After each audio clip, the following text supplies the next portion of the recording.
What's going on, guys? Today we're going to be doing a little bit of finishing up work that we need to for the Mazda Miata in order to be able to drive it on the road, in order to be able to fit these large front tires, obviously up front. The first thing that we need to do is we need to trim off this bumper a little bit so that way it doesn't hit whenever we turn. The next thing we'll need to do is actually remove part of the back fender. That way obviously it won't hit when we turn. But then the biggest thing that we need to do is we're going to need to hammer out the actual firewall of this car in order to make it so that way we can actually get full lock.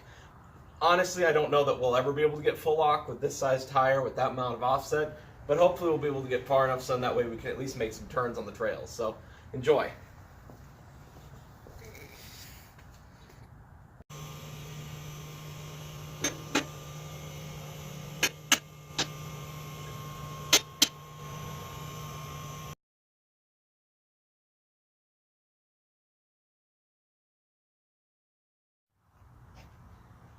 All right, so we've already made a ton of room in here by removing the actual inner fender and all that plastic stuff, especially up here at the front.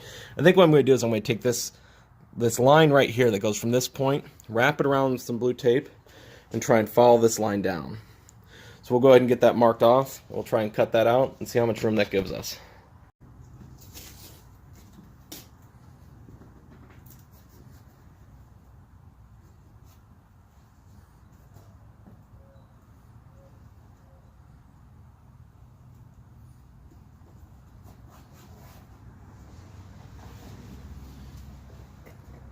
So I think that line actually works out pretty well. You know, not too aggressive. Still be able to keep sort of that factory front bumper look. And then I think we'll also probably end up mounting a winch underneath. So this bumper will get a little bit more modification, but as for right now, I think that'll work. All right, next up, we're just going to take a cutoff wheel. Go ahead and remove some of this. Thanks for the comment on my last video. Now I'm wearing eye protection, so let's go ahead and cut this up.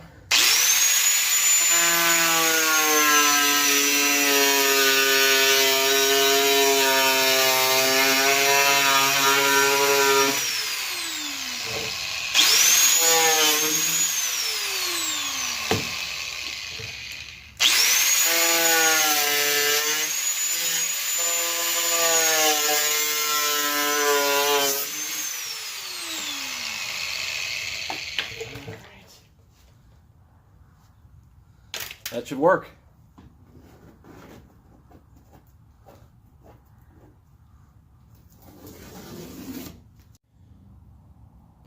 Alright, so now we've put the tire back on. As you can see, it kind of follows a little bit of that curve, but I think we're probably going to have to end up taking out a little bit larger radius all the way up through here. So, and then here on the back, obviously this is going to need quite a bit of cutting. So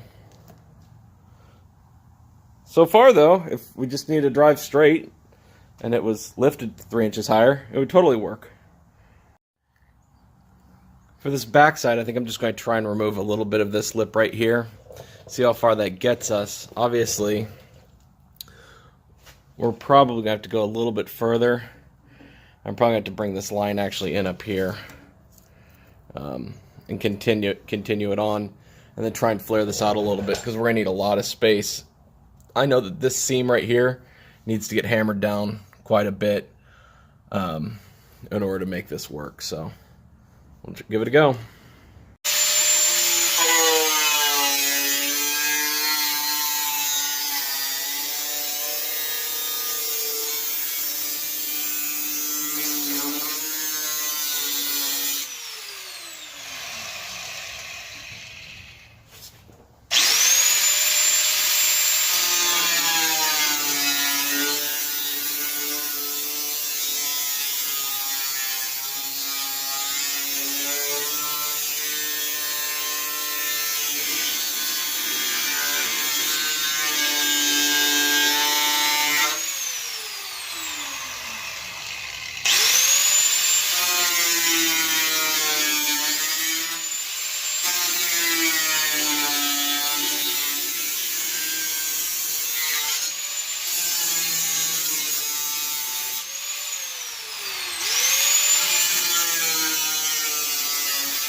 Almost looks like something was living in there.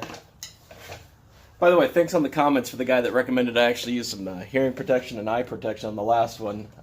Obviously this makes a little big difference. Look like an idiot, but at least I'll be able to see well into my later years. So we've got that now cut away. That's a pretty good, I think that's a pretty good radius right there, at least for a flap wheel. And we'll go through and we'll clean this entire thing up, add some rigidity back into it. But this right here obviously is the part that we need to go ahead and trim down or hammer down, or I think we're going to probably try hammering it backwards into the footwell area a little bit more. But that should, if we get rid of that, that should be pretty much the clearance that we need in order to fit these tires on.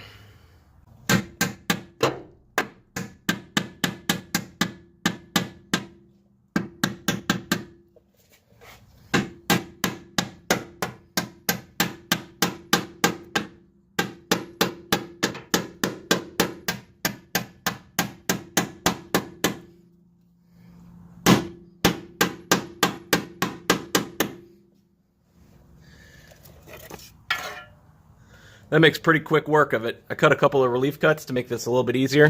And honestly though, trying to do this one-handed while holding a camera, not that easy.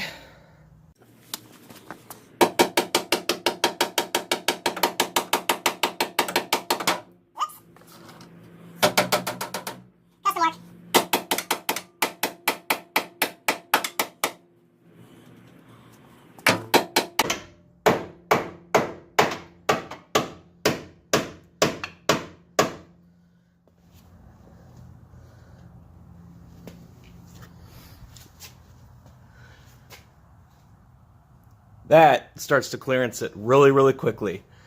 And I think that'll still be nice and watertight. I'll probably have to give it a couple of hits here up to here too. That's where I think the pedals are. And we'll have to go look from the inside, see how much room we can steal away from that dead pedal.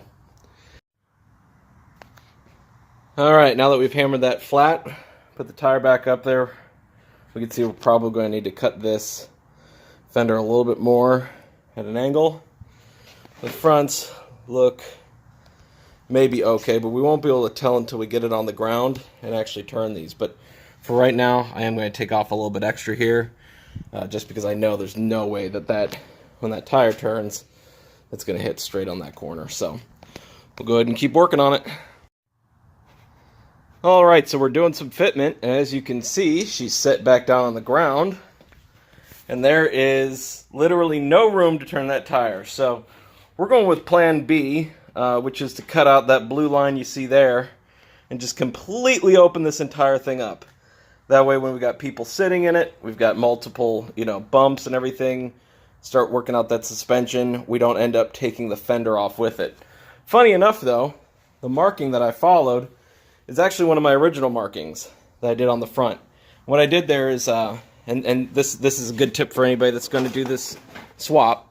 The original marking that was up here, what I did is when I still had the factory suspension on this, so it was stock ride height, what I did was I marked 30 inches from this factory ride height all the way around. These are 29-inch tall tires. I marked 30 inches from the factory ride height and then put a 3-inch lift on it. So technically, I should have 4 inches between the top of the tire and the line that I'm marking right there. And I'm pretty sure there's not 4 inches of travel in a Mazda Miata, so that should be perfectly fine. I just didn't realize how much metal you truly have to cut out of this thing in order to make it work. Firewall, the hammering and everything, that seems to have worked pretty well. Had to beat it in a little bit further. Big thing though, also I got to take off a little bit extra of that outer fender just to be able to clear when we go to the other side. But we are getting there, so one more step.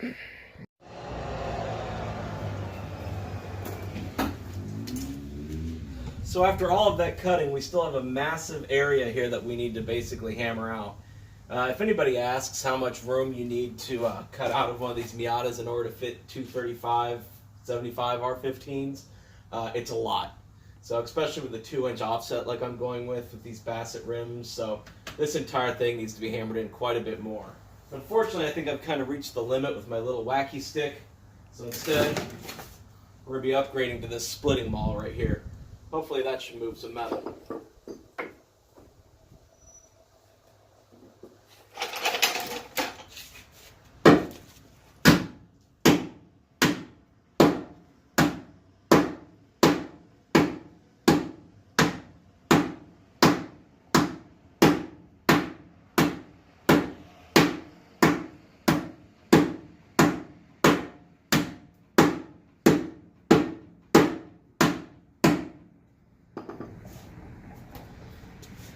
So a hot tip for anybody doing this, get yourself a maul, because that moves a lot quicker when you're hitting it with a bigger stick.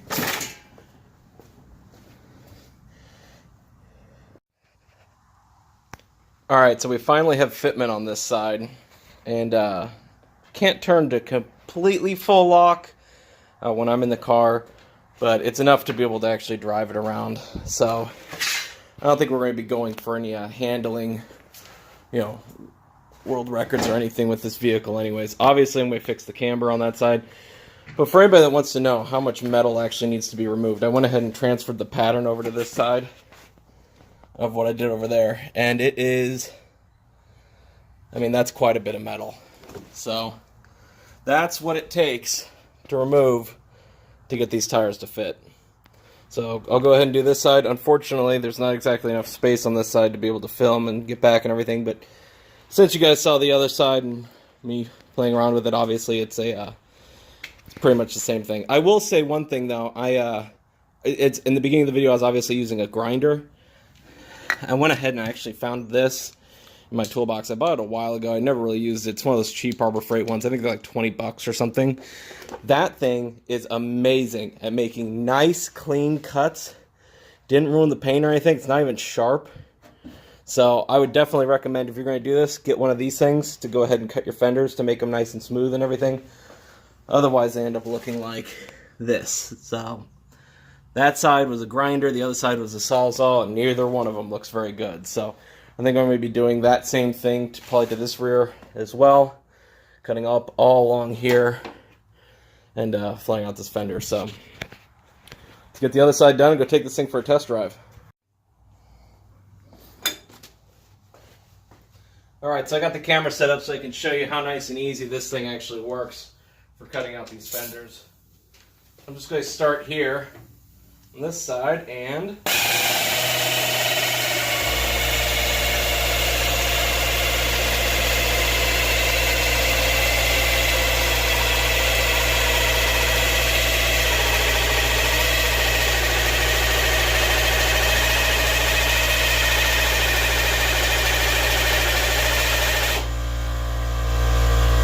I need a bigger air tank.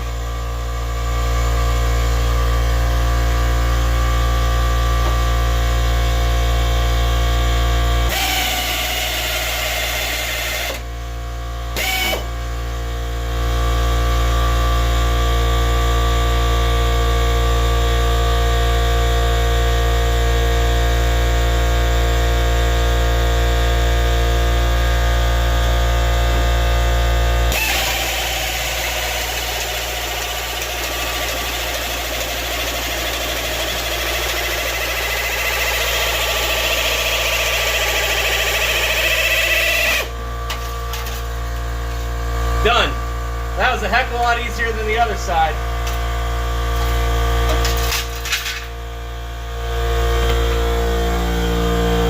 Now we just gotta go ahead and fix that firewall.